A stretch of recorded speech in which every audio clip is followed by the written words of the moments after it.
यह बायोलॉजी की bilingual class है जिसमें मैं प्रयास करूंगा कि आपकी सभी समस्याओं का समाधान हो सके। बस एक गुजारिश होगी कि आप सभी अंग्रेजी के शब्दों पर ही विशेष ध्यान दें। जो इंग्लिश टर्म होते हैं उन्हीं को कई बार हिंदी में लिख दिया जाता है, उनका अनुवाद नहीं किया जाता। ऐसी स्थिति में आपको समस्या हो सकती है विभिन्न कॉम्पिटिटिव एग्जाम्स में, प्रतियोगी परीक्षाओं में। तो सीधे सीधे शुरू करते हैं आपका एक पहला चैप्टर कक्षा 12 के लिए, जिसमें हम आज देखेंगे थोड़ी सी जानकारी रिप्रोडक्शन इन ऑर्गेनिजम्स, अर्थात जीवों में जनन। जीवों में जनन, जब हम रिप्रोडक्शन की बात करते हैं तो रिप्रोडक्शन का अर्थ क्या होता है? री मतलब पुनः, अगेन। यह सुविधा हिंदी में नहीं मिलेगी आपको। सो री माने अगेन या पुनः, प्रोडक्शन माने निर्माण या फॉर्मेशन। तो कभी भी कोई जीव अपने जैसी संतान का निर्माण करता है, इसी को रिप्रोडक्शन या प्रजनन कहते हैं। तो दो परिभाषाएं इसकी हैं जो मूलतः प्रतियोगी परीक्षाओं में भी पूछी गई हैं। तो पहले हम उनको देख लेते हैं और फिर और बातें भी करेंगे। पहली परिभाषा, एबिलिटी यानी योग्यता टू प्रोड्यूस ऑफ स्प्रिंग्स, माने अपने जैसी संतानों को उत्पन्न करने की क्षमता। ऑफ स्प्रिंग्स, संतान। Ability to produce offsprings is called as, तो ऑप्शन में आपको रिप्रोडक्शन कहीं दिखेगा, उस पर टिक करना होता है। यह प्रतियोगी परीक्षा के लिए नहीं, आपकी परीक्षा के लिए भी है, क्योंकि आपके सीबीएसई ने डिसाइड किया है, बोर्ड ने कम से कम, कि 50% प्रश्न ऑब्जेक्टिव टाइप के होंगे और 50% प्रश्न सब्जेक्टिव टाइप के होंगे। तो प्रतियोगी परीक्षा की ओर आपकी मुख्य परीक्षा बढ़ रही है धीरे धीरे, इसलिए थोड़ी सावधानी बरतनी होगी और इनसे आप बड़े उत्तर भी लिख सकते हैं। दूसरा जो इसका मुख्य परिभाषा आता है, basis of continuity of life, जीवन की निरंतरता का आधार है।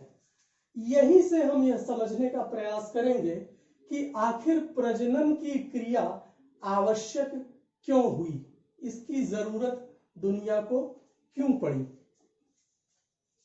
Basis of continuity of life, जीवन की निरंतरता का आधार। जीवन को निरंतर करते रहने के लिए बार बार जन्म लेना बच्चों का आवश्यक है। प्रजनन की क्रिया आवश्यक है। इसके पीछे क्या कारण है? क्योंकि हमारी जो लाइफ स्पैन है, जो जीवन अवधि है, लाइफ स्पैन, वो लिमिटेड है। सभी जीवों में लाइफ स्पैन लिमिटेड है, निर्धारित है। लगभग निश्चित है कि इंसान अधिकतम 60-70 साल या 100 साल तक जी सकता है। तो कोई तोता 140 वर्ष तक जिंदा रहेगा, कोई कौवा तो लगभग 15-16 साल तक जिंदा रहेगा। ऐसा कुछ बना हुआ है। हर जीव को जिसने जन्म लिया उसे अंततः मृत्यु को प्राप्त करना है। तो यहां पर जरा सा देख लेते हैं। सबसे पहले मान लीजिए कि कोई बेबी है दुनिया में, कोई एक बच्चा है।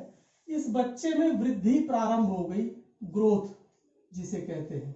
और जब इसके अंदर वृद्धि प्रारंभ हुई, ग्रोथ शुरू हुई, तो ये धीरे धीरे यंग होगा, बड़ा होगा, फिर धीरे धीरे ये जो है जुवेनाइल अवस्था को प्राप्त करेगा। जुवेनाइल स्टेज या वेजिटेटिव स्टेज, ये दो चीजें होती हैं जिनके बारे में अभी आप जानने लगे हैं कि जुवेनाइल अवस्था जो होगी वो एनिमल्स में होगी और वेजिटेटिव अवस्था प्लांट्स में होती है। माने वो अवस्था जिसमें प्रजनन की क्रिया नहीं होगी, उसके बाद प्रजनन की क्रिया शुरू होगी। तो जुवेनाइल अवस्था एनिमल्स के लिए है। ये दोनों बातें जरूर याद रखेंगे। इसके पश्चात ये जो यंग वंस हैं जुवेनाइल बने और फिर इसके बाद ये हो जाएंगे एडल्ट। एडल्ट यानी वयस्क। और एडल्ट होते ही अब ये इस लायक हैं कि कुछ और भी प्रजनन की क्रिया कर पाएंगे, पर पहले इधर देखते हैं। एडल्ट होने के बाद अंतिम स्टेज ओल्ड होना, बूढ़ा होना और अंत में मर जाना, dead.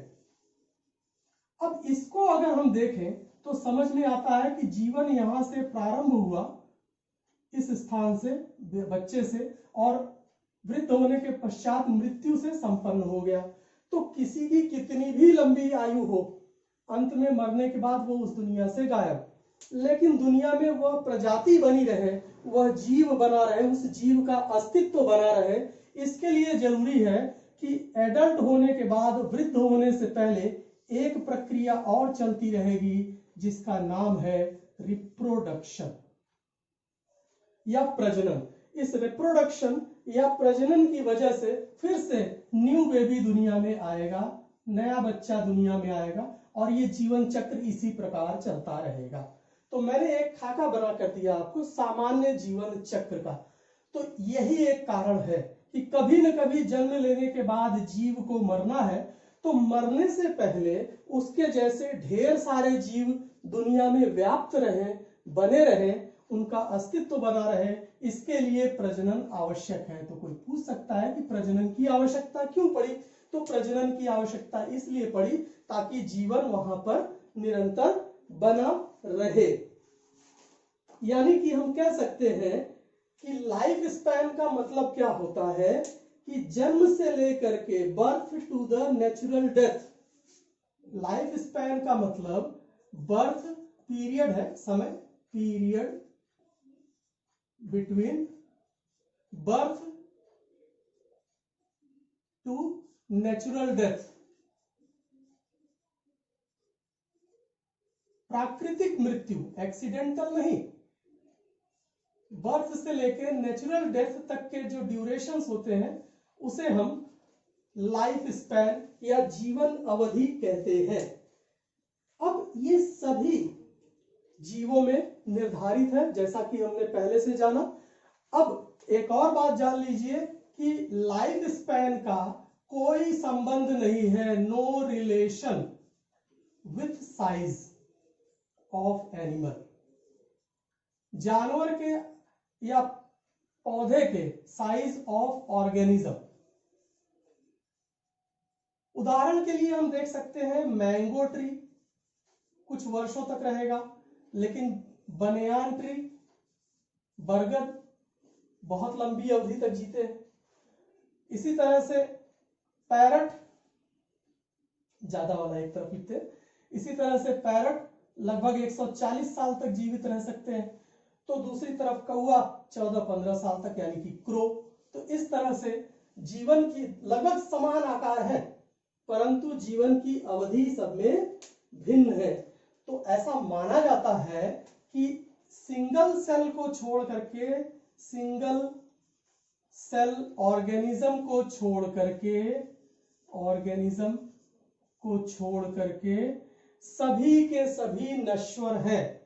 Only single cell organisms are immortal. Immortal मतलब अमर है। क्यों अमर है इसको भी समझ लेते हैं। जैसे ये अमीबा है और इसके ऊपर कोई खतरा मंडराया, इसका एक्सीडेंट हो गया, तो ये क्या करेगा? ये दो भागों में विभक्त हो जाएगा। इस प्रकार से ये अमीबा अपने आप को दो भागों में विभक्त करने का प्रयास कर लेगा और अंत में इससे दो अमीबा बन जाएंगे, दो अमीबी बन जाएंगे। इस तरह से देखा जाए तो ये कभी मरे ही नहीं, मरने से पहले ही दो नए छोटे छोटे जीवों में परिवर्तित हो गए, न्यू इंडिविजुअल, नए अमीबी बन गए। तो इस प्रकार से हम देख सकते हैं कि प्रजनन की क्रिया किस लिए आवश्यक है, किस प्रकार से आवश्यक है।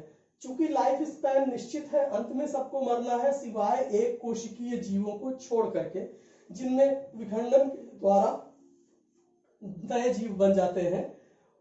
अतः यह प्रजनन की क्रिया आवश्यक होती है।